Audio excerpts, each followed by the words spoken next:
What's up, everyone? Josh Wright here. Just got done talking to one incredible airman, Cailey Brislin, the creator of Letters to Lackland. She's stationed out at Lackland Air Force Base, Texas, and she remembers how lonely certain times in basic training felt. Leaving your family and friends, losing that sense of community, and being stuck with a bunch of strangers while a bunch of TIs yell at you. She remembers how much those letters meant to her and that not every trainee received one. Well, she has made it her mission that all of them do. She started writing them herself, and then it went on to her base, and then multiple bases, and pretty soon, everyone from around the world had started writing Lackland Air Force Base trainees letters of encouragement. It's something she continues 1 year later. Chief Wright gave her a shout out. Chief Bass gave her a shout out, and she was coined by her numbered Air Force command chief. She is one of the most humble, caring, and empathetic airmen I've ever come across, and I think we are so blessed to have someone like her in our Air Force. I'm proud to serve with her. Not only is she changing lives and being there for people, but she did it as a brand new airman. She took this idea and made it global. So in this episode, you're gonna hear how she created this amazing program and how it's impacted her life.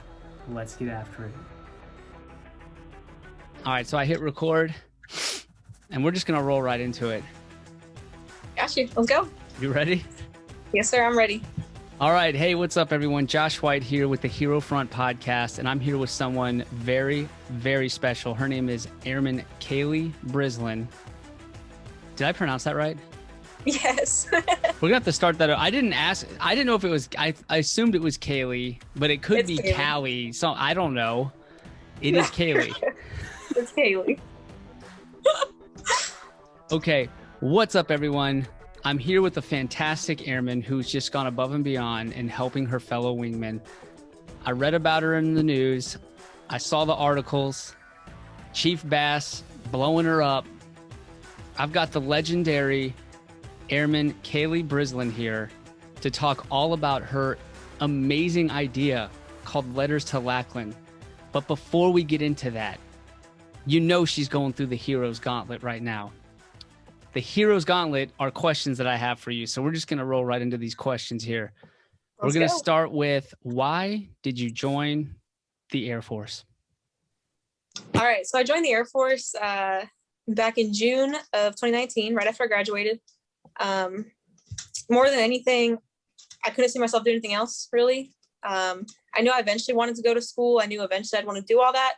I was in junior RTC for a while, and that kind of opened my eyes towards the military a little bit more, talking to my dad and stuff like that. And I knew that that's probably the only thing that I could see myself doing, to serve my country and to be able to have kind of like a stable adulthood as I'm entering into adulthood. It's something I really wanted to do. Was there anything that like dissuaded you from just jumping right into college?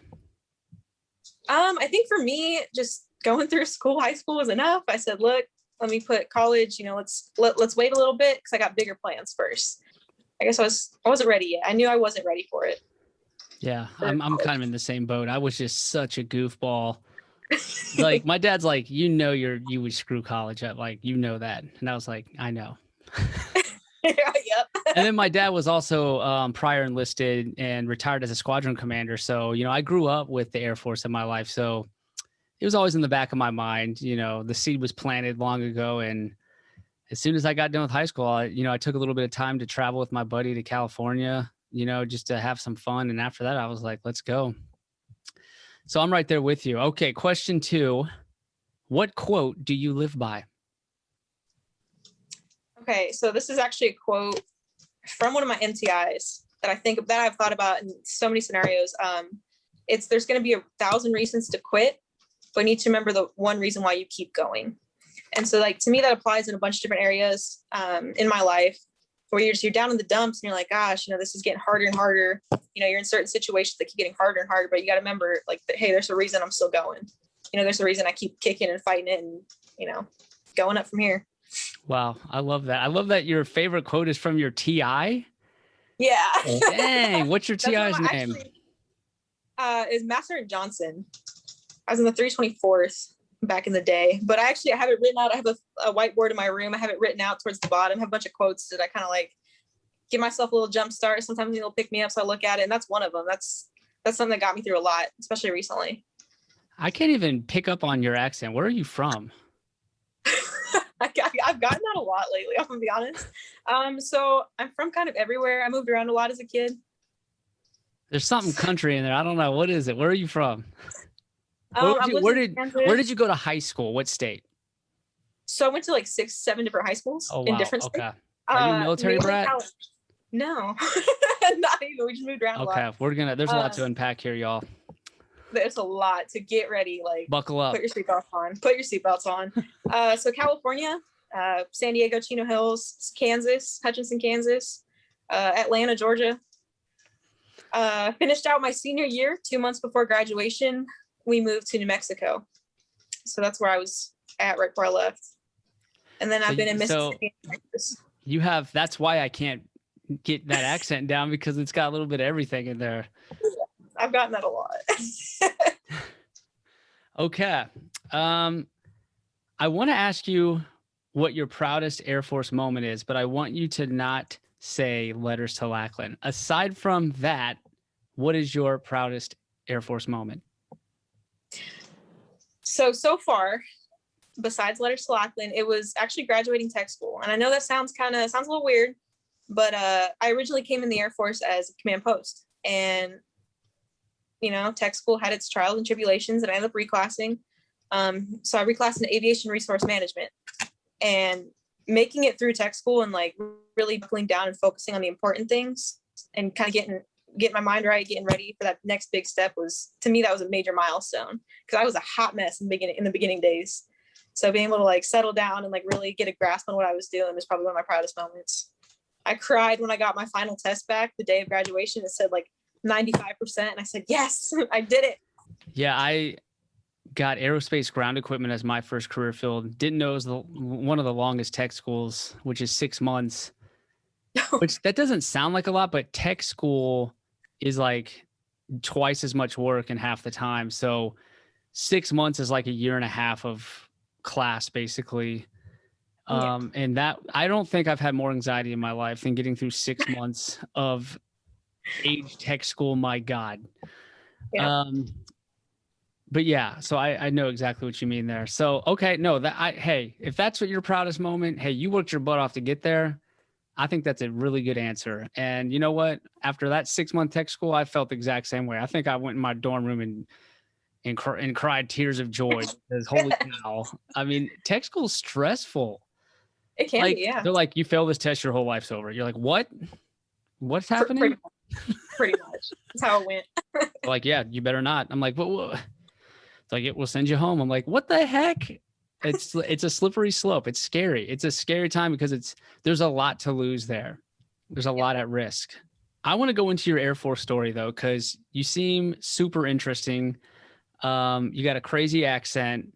You came up with letters to Lackland. You're changing the world as an airman. That's pretty amazing. And so I want to know Cailey Brislin's story. All right. So started, back in high school and through junior RTC and kind of like learning what the military was like from, my instructor's perspectives. And I figured that's something I want to do. Like full send, let's go. So at 17, actually, I was 17 when I went to BMT, left the house for the first time leaving the house. I was scared. I was nervous, but I was really excited.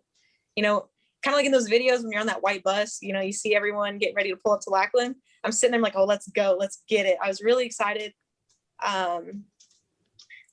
It was kind of weird. I was just a kid. I felt like I was just some kid in a big world filled with other adults. I didn't know what to expect at that point.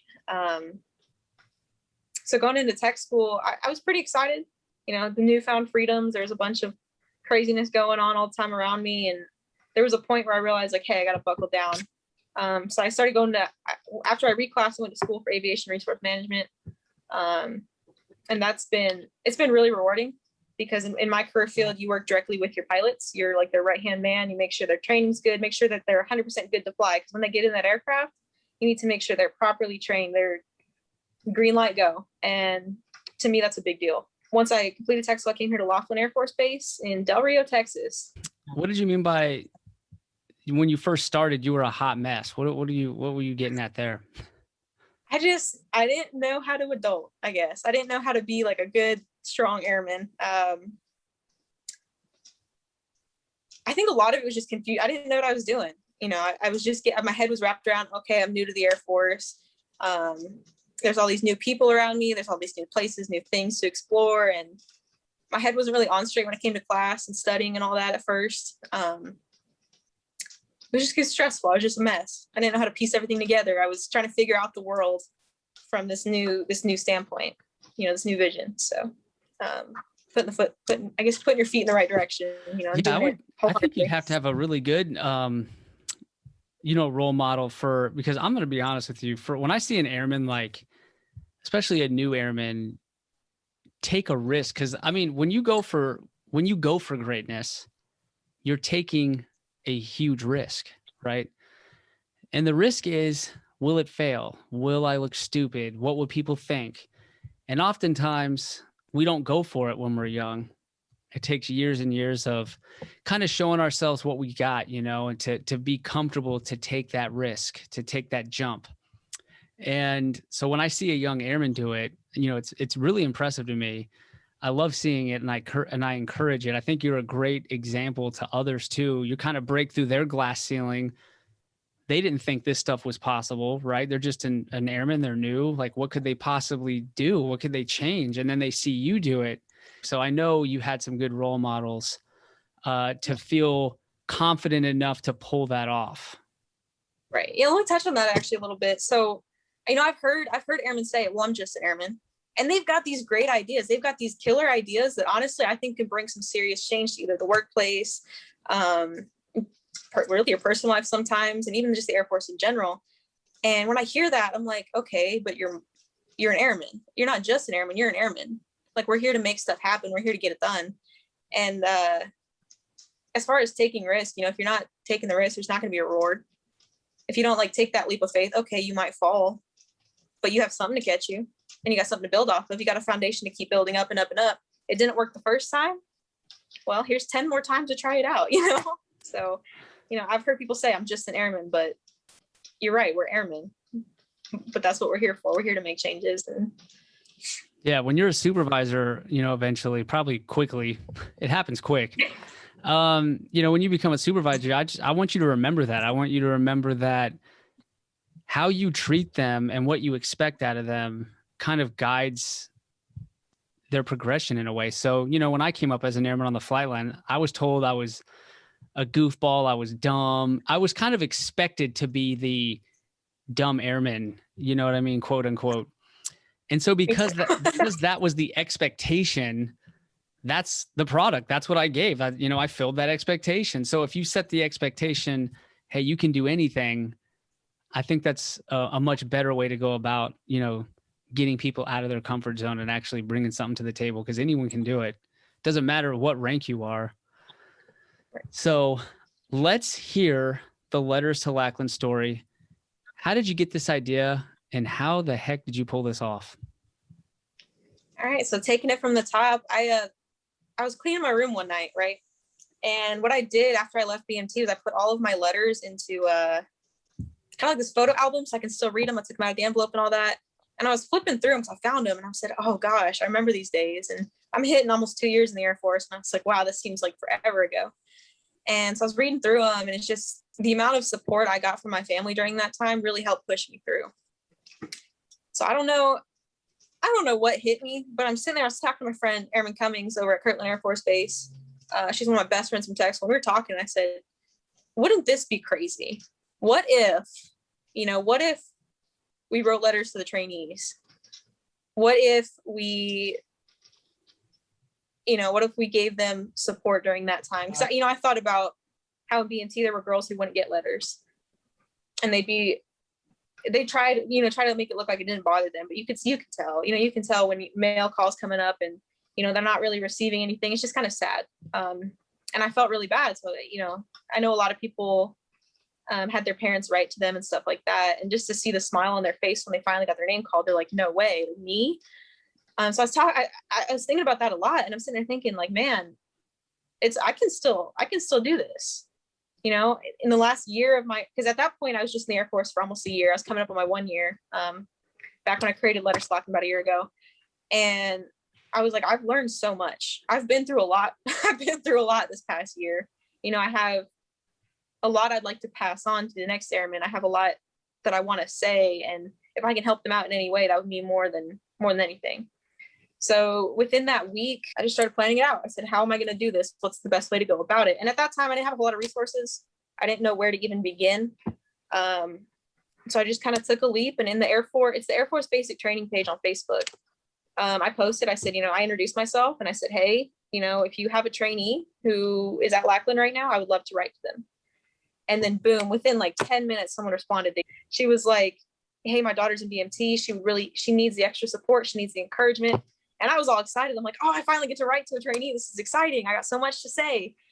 And it's a fun fact, actually. Now Airman Zeitz, she is part of the Letters to Lackland program now. She was the first airman I wrote to, or the first trainee that I wrote to, and now she's an airman who's giving back and volunteering with the program. So that came full circle, and I'm more than proud of that. But since then, like once I posted that, it gained a lot of traffic, right?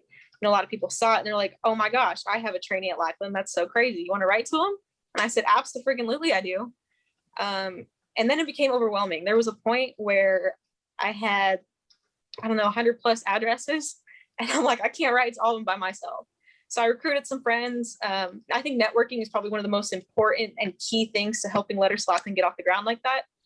I contacted some friends from tech school and I said, hey, look, this is my idea. This is what I'm doing. And this is what I want to do. Here's where I want to take it. Help. And so they decided to help. And not only did they help, but a lot of my friends, you know, Airman Cummings, Airman Blanco, they passed it up their chain of command. That was crucial. So I told my chain of command about it, told my supervisors, like, this is what I'm doing. This is, you know, I recruited help from some friends. And my superintendent, Master Sergeant Garmo, he was like, look, this has potential. So he routed it up to other bases that he's been at, to people he knows. So connections played a huge role in this. You know, everyone knows somebody. So eventually the word spread. I was getting emails from other airmen. We sent a mass email out to a bunch of other airmen that my superintendent knows, and really took it off the ground. And I gave my contact information. I got floods of emails of airmen wanting to help. A lot of friends from tech school and BMT, once they heard about it, you know, they messaged me like, hey, you're doing this? And I said, yeah, I'm doing this. And they decided to help as well. And it just took off from there. So the more addresses I came in, you know, I would always send out an initial letter introducing myself, introducing what is Letters to Lackland. And at that point, I didn't really have a name yet. I didn't even know what to call it. I just knew that I wanted to help some people out. And I started writing initial letters, and then I'd pass off each airman to another, or each trainee to an airman. So it's kind of like a pen pal situation. It was really good. It worked. So then within a week, I decided to call it Letters to Lackland. And that's the goal, right? It started really picking up the next week. I'm not sure why, I'm not sure how, but you know, it picked up and it went crazy. I started getting more and more trainees to write to, more and more people to help. Was this like week 2 that it picked up like that? By the end of the first week, going into week 2, it picked up like crazy. Wow. And I was like, I was just as shocked, because I thought I just had an idea, because I was in the mindset. I used to be in the mindset like, I don't know what's going to happen, but let's go ahead and full send it. Let's see what happens. Let's see where this goes. So it took off, and it got really big really quick. So then I spoke to Laughlin Public Affairs, and that was like my first real taste. I was like, okay, this just shows that what I'm doing is working. You know, what all these airmen did to come together and help me is working. So they did a story. I want to say it was like week 2. They did a story about Letters to Lackland. You know, within the next couple of days, I got a screenshot sent to me from Lieutenant Parks over at PA, and she was like, hey, Brislin, did you see this yet? Air Force Magazine picked up on the story and blew it up even more. And I was shocked. I was like, that's not me. Is that me? Are you serious? It was shocking. And then within a couple of hours later, you know, I got a text from a friend saying, hey, have you checked Twitter lately? And I said, you know, no, I don't really go on Twitter like that. And my friend was like, go look at, you know, Chief Wright's page. Because at the time, you know, Chief Wright was Chief Master Sergeant in the Air Force. And I said, okay. So I look at his page and, sure as hell, there's my picture. And he's talking about, hey, go check out Letters to Lackland. It's, we're proud of you. Laughlin Air Force Base tweeted something out as well. And I sat there staring at it for maybe a good 10 minutes. I said, there's no way. Like, this is a dream. There's no. How were you feeling right there? I know you were hyped. You were fired up.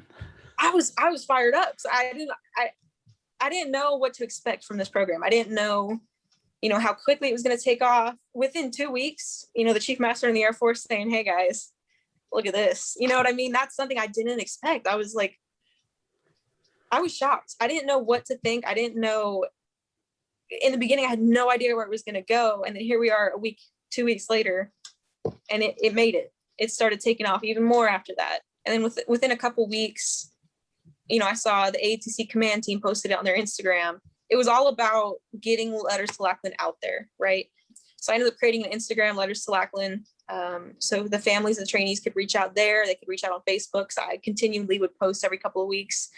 Once I was at a good point with addresses, I kind of stood back on the posting, but I still got them coming in. And I kept writing, and I kept, the Letters to Lackland team just kept growing and growing and growing. I had a bunch of airmen like, hey, let me do this. And also during all of this was when the pandemic really kicked off, right? So during this time, I knew that the biggest thing that they probably needed a little bit of support, because not only is the Air Force new to them, and I really consider BMT and tech school like one of the most vulnerable parts of your career, just because you got to do everything right. You know what I mean? And if you mess up, you better fix it. It's stressful because you're new to this kind of environment. You've never done anything like this before. A lot of people had to leave their families, and it could be an emotional roller coaster. So I knew that the biggest thing that they probably needed support, especially during this time, because COVID started changing BMT, and it started doing tent city, I think like the last week of training, and they had quarantines. And so during this time, my main focus was making sure that everyone had somebody to talk to. When you first get to BMT and you're in a flight with 50 other people, you don't know these people. And if you do, you probably met them at MEPS like 72 hours earlier. You know what I mean? So I get how it can be kind of lonesome, even though you're surrounded by people. And so I knew that the biggest thing that they probably need was support. So throughout the next couple months, that was my main focus. Just getting letters out there and saying, hey, look, I know you don't know me, and this could be weird for you, but I'm here for you. No matter what, I've been through a lot. So really anything you say or do can't really scare me, but I'd like to pass on knowledge that I've learned. I have airmen overseas and stateside writing to these airmen. And I can only imagine, what these trainees would feel like when they see a letter from friggin' Osan Air Force or Osan Air Base or Spangdahlem or Ramstein. I have quite a few airmen at Ramstein. So I can only imagine what their face would be like when they're like, who is this? Germany, what? Wow. Yeah. I can't, you're right. Like just thinking back, like how scary basic training was for some people, it didn't seem to phase them, but other people, right. It was very jarring. I mean, suddenly you're getting yelled at by strangers and you have to do everything perfect. So when you take that environment and you add a global pandemic where everyone's scared now, right? So like if the people in charge of you are scared, that's terrifying. I mean, really. Yeah. So I can only imagine, what they were going through and what their families felt, right? Their families had to have been worried. I mean, that's their kid that they just sent off and now everyone's on lockdown. Like what's going to happen to them? So, wow. So they needed you big time. It sounds like they needed you and they needed these letters and they needed, because when you're that low, you need any kind of support whatsoever. Any little thing makes a huge difference at that point. So what was in these letters? So I would write, I'd first off introduce myself, hopefully make them a little bit more comfortable talking to me, knowing I'm not some stranger. I'm an airman. I'd introduce myself. I'd kind of tell them what Letters to Lackland is all about. I'd tell them, look, I know this is a kind of a new beginning in your life, and it could be scary. It could be awesome. I don't know what it is for you, but if you need anything, I'm here for you. I wanted to make sure that they knew that no matter what, no matter what they were going through, what they were thinking or feeling, they had someone to write to. Because you can't call them, right? You can't be like, hi, I'm here for you. But I was hoping that these letters, like being able to read that and hold it in your hands and be like, wow, like this is that's an outlet for them. I wanted the trainees to be able to feel like they had someone to confide into. They had an airman that really they could hopefully look up to. That was the goal, was to give them someone to look up to, kind of almost like an airman role model, really, to kind of help guide these trainees through BMT and through tech school. Some communications actually stayed through tech school. Airman Zeitz that I was talking about earlier, her and I have messaged quite a bit. But there were a lot of airmen that would write letters back. And these letters, some of them were hard for me to read. It was heartbreaking. There were some people who wrote on the envelope, like, don't write back to this address. I'm getting sent home. And to me, I've cried reading letters. I've absolutely, myself and other airmen who, wanted to help with this program, like, we've all had some moments where we're like, wow. I've written well over probably 500, 600 letters. Are they typed or handwritten? Okay. The first initial letter was handwritten for a while. And then I said, look, let me type this out. Let me get them pre-saved. And then when they respond, I'll handwrite them. I want it to be I think the genuine is the word I'm going to use, genuine as possible. When you're sitting down and you take time to handwrite a letter out to a trainee, for me, it's all in the small details. It's all in the small things. So that first initial letter, the mass one that I send to everybody, it's kind of explaining the program. Yes, that one was typed, but when they would respond, I'd make sure that it was handwritten. That's my biggest, it's all in the small things. It's all about in the care that you put into it is what you're gonna get out of it. And this is from May 30th. So this was right after the program, about a month into the program, right? So this was like my first letter where it was sad. This is something that I wasn't expecting, because when she would write to me, it just seemed like, oh, she got it. She's getting it. She's gonna make it happen. And some unforeseen circumstances came up, and this was the first letter that said, hey, here's my home address. I'm going home. So she said, hi, wingman. I just wanted to give you a heads up that the current address you have for me is no longer valid. I'm officially being sent home next week or the week after. If you still want to talk to me, my address is, and she dropped it. She gave me her socials and contacts she wanted to keep in contact. And she kind of confided in me. She said, I think it's a good thing that I'm going back home. My family's been butting heads. So maybe God or the universe is just telling me that the military is not the way to go right now. Home is where I'm needed at the moment. So I'm doing that, and I think it's better. So if you still want to communicate, I left my contact above. Feel free to drop me a message. So it was a very short and brief letter, but it was sad to hear, because from other letters, I'm like, wow, she's killing it. She's really killing it. And then, so like, you got an insight to her mindset, and you just went through basic not that long ago. So the thing she was saying, you're like, she's getting it. I know she's doing good. And you were kind of along for the ride in a way, right? And 100%. then suddenly, you realize she's not making it, and which was like your biggest fear when you're in basic, right? Like, you don't want to get sent back. It's a terrifying thought, because like your whole future plans are now not happening, and you have to rethink your whole life. So it's just one of those things, like those letters, they hurt. And I'm one of those people, like, I wear my heart on my sleeve. Like, when I feel emotion, it's in tenfold. And so, like, reading these words, I felt for the trainees. I did. Like, I'm starting to see why it took off the way it did. So I'm really glad that it's in your hands, and you're still doing that. You're still there for people. I mean, that's incredible. And you've recruited so many people, and, a key to happiness is giving back. You're not going to be happy all alone. Even if you were a millionaire, you got all this money, if you don't have anyone in your life to give back to, you're missing out on a key part of your well-being and happiness. So, and I want everyone to feel like they have somebody, because I remember how it felt. Yes, I had all this support when I was in BMT from my family, but there were times where I felt sad. There were times where I'm like, dang, like, I want to hear it from an airman's perspective. Like, what is it like? Because I'm only in week 4, and I'm already kind of struggling a little bit. And, I remember getting really sad. I was just like, dang, like, it was lonely. You can't really talk to family. There were a couple people on my flight, and they were just down in the dumps. They didn't really form connections within their flight. And I know firsthand that can be hard. You don't know any of these females, but you're living with them for 2 months. No ifs, ands, or buts. And so I know how hard it can be to, like, connect with others, because you don't really know what their background, you don't really know much about them sometimes. So I wanted each and every trainee to be like, okay, well, if I can't confide in my flight, or I'm not comfortable putting myself out there like that, then let me just go shoot her a letter real quick. Let me just, let me write it out. And I find that when I write stuff out, either like, especially like emotion wise, like when I write stuff out and I put it into words, and like I'm able to put in words how I feel, to me, that's clarity. Like I'm starting to think clearer. I'm starting to understand kind of the situation. Before I joined, my mom and my stepdad, they love going to church. That's like their thing.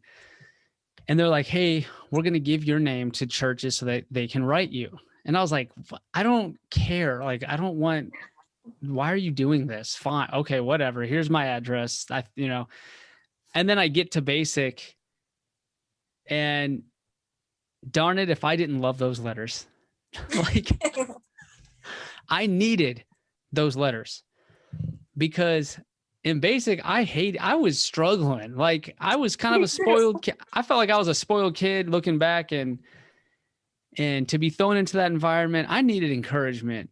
I need encouragement. That's just who I am. I need words of encouragement. I need to know people have my back. I thrive like that. That's just who I am. Yeah. And I didn't have it. And I was struggling so bad. I was just down in the dumps.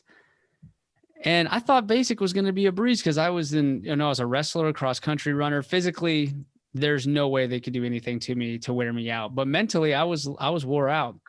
Yeah. And darn it, if I didn't like those letters from church, I can't tell you how much those helped me. Those truly got me through it. You have no entertainment, you have no TV, you have no music, no phone, you have nothing. Those letters are all those things to you now, right? Yeah. That letter is basically your next episode on Netflix. That's what that letter is to you in that moment. I got to say, it's an amazing thing. It's an amazing feeling when you get that letter. I mean, there's nothing else like it, really. But this letter says, "Dear future sister in arms." To me, I was like, "Aw, look at you go." He said, "I'm not one for letters usually, so if my writing is awkward and ugly, I'm so sorry. I honestly haven't been feeling all too great here. Not so much homesick, but just caged and clipped, if that makes sense. It might not have seemed like much. You probably didn't expect a response, but I have to say, thank you. Receiving your letter honestly made me extremely happy for no other reason than I needed to hear it. I don't know who you are, and I doubt I'll ever meet you, but you make me feel like I can tackle what's in front of me. So for what it's worth, again, thank you." And then he signed it. And I'm over here tearing up, crying like, oh my goodness. I'm sitting here like, oh, I hit the waterworks. I'm getting feedback. Feedback for me, gold. That's how you know what you're doing is working or it's not working. So it's either, do you need to change some things, or do you keep sailing on and sprint that marathon? You know what I mean? That rhymed. Sorry. That's one of my favorites. Go ahead and make that a t-shirt and throw it on some coffee mugs. In my career field, patches, huge. You're working side by side with your pilots, right? And my most emotional moment in my career field, like my favorite pilot, like ripped off this patch after he was done flying. It was a freshly flown patch, right? And he was like, "Here you go." Because I was PCA and going to a different squadron on base. And I was all emotional. I was like, oh my gosh, like this was like my first start in this career field. Like patches to me meant everything. So I was like, all right, let's make a letter to Lackland patch. So that's when I started. That's when the gear started turning. I was like, let's create a design. So all my letters are my favorite. Let me just preface that with this. Like I'm grateful for everyone I get back. Yes. So May 2020, there was one of my friends from BMT. Well, she has a friend going to BMT now. She's in the same squadron that we were in back in our BMT days. So she personally asked me, "Hey, like my friend's going to BMT. Can you write to her?" And I said, of course I will.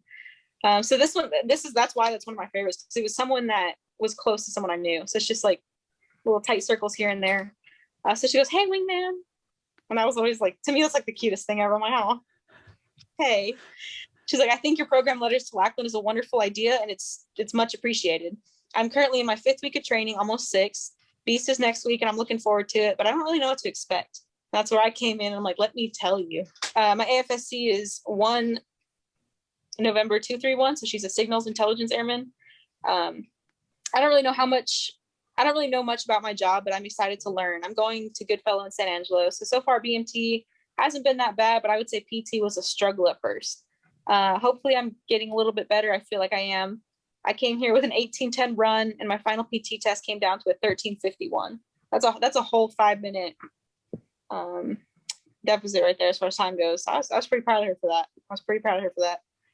I have a friend, Airman Brislin.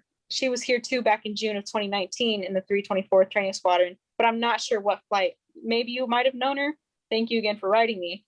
Little did she know that Airman Brislin was the one who said, "Hey, write to her." She's in Spangalum now, so I was like, of course I'm going to. And it was just really funny because when I told her, hey, back in June of 2019, I was in the 324th, because I really kind of dug back, told them a little bit about my BMT experience. I really told them like a little bit about me. They got to know me. So when she was like, hey, so I had a friend in June of 2019 in the 324th, I said, well, that's crazy, because that's how I got your address. You know, Airman Brislin, funny enough, was actually one of my really good friends throughout BMT. She's a really cool cat. She I think she services in Spangalum now. So nice. How many friends have you made from this? Like, are you friends with them when they're done with basic training? Honestly, yeah, there are quite a few. I've got like, because of social media, I feel like that would make it so easy to just stay in touch with them at that point, you know? 100%. So once we get towards the end of BMT, so I keep track. I have an Excel spreadsheet, super dope. And I keep track of what week of training they're in. So every week, you know, obviously they move into the next week. And if there's like med hold or they get recycled for any reason, I make note of that just so I kind of know where they're at. And there were trainees that graduated and now they're part of Letters to Lackland. They're like, hey, this helped me. Let me help another trainee. It's coming around full circle. I met a ton of amazing people. As I mentioned earlier, Erin Zietz, the first ever trainee I wrote to before Letters to Lackland was even Letters to Lackland. It was just, at that point, it's just the idea still. And that's when I kind of like hit the ground running. And here she is now texting me, hey, I want to be part of this. Like, can I write letters too? And I said, yes, we're, you know, full circle. Let's do it. Definitely a big giant family with Letters to Lackland. A lot of the airmen who helped me kind of get it up there and get the ball rolling, I've known them since either BMT or tech school, or I've met them during my time operational here at Laughlin. There are quite a few Laughlin airmen who helped back in the day. And so I have a volunteer sheet that goes out, and it basically just, hey, your name, what squadron you're attached to. Because I'd like to keep in track of what bases are participating with Letters to Lackland, what squadrons, making sure that during this time they have everything they need to be in the right mind space to succeed. I'm pretty sure you're going to be an amazing supervisor. I hope so. I'm actually blessed with like one of the best supervisors I've ever had. Technical Sergeant Ricketts. She over here, I'm in the T1 squadron. She's killing it. She is one of my biggest role models, and I can only hope to be a supervisor like her someday.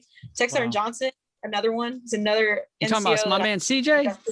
I know. Shout out to Sergeant Johnson. CJ, if you're listening, we love you. I'm so happy you're in Alaska. But you know, there's a lot of NCOs across the space that I really look up to, because they put that energy, they put that motivation in you, and you're feeding off of them essentially. You're like, yeah, absolutely. Oh, yeah, we're gonna have a great day. Yeah, we're gonna have a great day. Let's get it. And you know, Sergeant Ricketts, the great thing about her is she, you know, I've had some things that I've kind of like struggled with, and she's always there to listen. Right. So she's my supervisor, but she's also like, she's kind of like a mom figure to me, if that makes sense. I think that's the best compliment that you can give a supervisor. If they're like a parent to you, you listen to them because you don't want to let them down, not because of the rank they wear. So I think that you must have an amazing supervisor. So shout out to her and our boy CJ, Honor Guardsman of the Year. And so how has this like impacted your mental health and your life? So Letters to Lackland has, to say it changed my life, like my Air Force career that's an understatement. To me, like every letter, it's beautiful just getting to open them up and read them and like hear what's inside someone else's head. I want to know what I want to know what they're thinking. I want to know what they're going through. And to me, like being able to have, you know, that moment and like be able to have someone to cherish like that, and know that when I'm writing back to them, it's really rewarding, because I know that I'm doing it to help them. I'm doing it so that way they have somebody. It's all out of love, and it's really like opened my heart, opened my eyes a lot. So I realized all these trainees like, hey, I'm pouring my heart and soul into this. There's people right next door. Maybe they need help. It's kind of like opened my eyes to really kind of reaching out to people, because there's been times where I've been sad and I've been down in the dumps, and I'm just like, man, there are things that I was going through. I had a good friend come to my door, knock on my door and say, let's go to IHOP, like pull me out of a situation. She's like, let's go to IHOP. Let's go cut up and let's go have some fun. Right. So it's really like emotional support. I've learned a lot about that and like how to help others. Yeah. You're giving them, you're creating a little community for them, the community and the support that they're missing. You found this clever way to get that message to them, to give them that community. So I love that. So here's the big question anyone that's listened this far would have is, how the heck do I get involved in this? How do I write a letter to Lackland? So to get involved, typically I like to keep it between for airmen to trainees. But if, I will start thinking about opening it up. So if you're maybe a civilian and you're like, hey, maybe you're prior enlisted, maybe you just have some really good knowledge you'd like to pass on, you could reach out to me at Letters to Lackland on Instagram. And it's literally at Letters to Lackland. I'm pretty active. You can reach out to me on Facebook, just search Cailey Brislin up in there and go ahead and send me a private message. For families, if you're listening and you're like, hey, my trainee's in BMT right now. Let's get them some letters. The first thing I'm going to stress is, one, don't post their address in the Facebook group. Do not post their address online, but definitely shoot me a message. I'll make it happen. I'm writing one 100%. Like, okay. I'll email you my letter. If I email you my letter, will you get it to a trainee? 100%. Or I'll give you the trainee's address. You just got to sign the agreement. Yeah. I got to what? You got to sign the agreement saying you won't pass it on to anyone else, but yes. I'll sign the agreement. Oh, you bet I'll sign that agreement, and I will send this letter to Lackland. I'm doing it. So you've been through basic and you writing these letters all the time. Right now there's an airman struggling in Lackland that is not getting that letter, and they're struggling in basic training. What would you tell that airman if you could speak to them directly? I got so much to say. I would tell them, first and foremost, make yourself proud. There was a lot of people like, oh, I'm doing it for my family, and like their family's stressing them out. I'm like, do it for yourself, because, well, it's okay to be a little selfish sometimes. Do it for yourself, make yourself proud. I'd also tell them, no matter what, you got to keep pushing through. There's no the only dead ends are the ones that you create. You know what I mean? The only obstacle, you can jump over obstacles, right? But don't create a dead end for yourself. Like, make sure that when you're doing something, you give it 110% your all, and you freaking try your hardest. That's something that I was raised on, and I firmly believe like that's how it goes. You give it your all and you put your heart and soul into it. And even if you fail, you did it. Like you still tried. You still gave it everything you had, and that's something to be proud of in itself. Roll your socks right the first time. Roll your socks right. Did you not roll your socks right the first time? Did not. You did not. Got smoked. I bet you did. A little humor there, but yeah, that was tough. I really want to thank all the other airmen and the community on the Air Force Basic Training Facebook group. That they really like the whole reason this took off. It took a community to get it up and going. I'd like to thank Chief Bass, because she seems more than supportive about it, and Chief Wright, who was really putting it out there. I want to thank my leadership here at Lackland, because they helped a lot. They helped a lot getting it to people, and it wouldn't have gone as far as it did, and it wouldn't be where it is today if it weren't for the support of my fellow wingmen and our leaderships. So I'm insanely proud of how it went and how it's taken off, and I'm proud of what we're doing, because trust me, someone needed this, and I'm glad that in some way, shape, or form, until I can be an MTI at Lackland, some way, shape, or form, helping a trainee now until then. So thank you so much for listening. I hope that your heart got as warm as mine did hearing this young airman have so much compassion and empathy and love for her fellow wingmen. It was pretty beautiful to hear. I'm inspired and I'm fired up. I hope you are too. This was the HeroFront podcast with Airman Cailey Brislin, Letters to Lackland. We're out.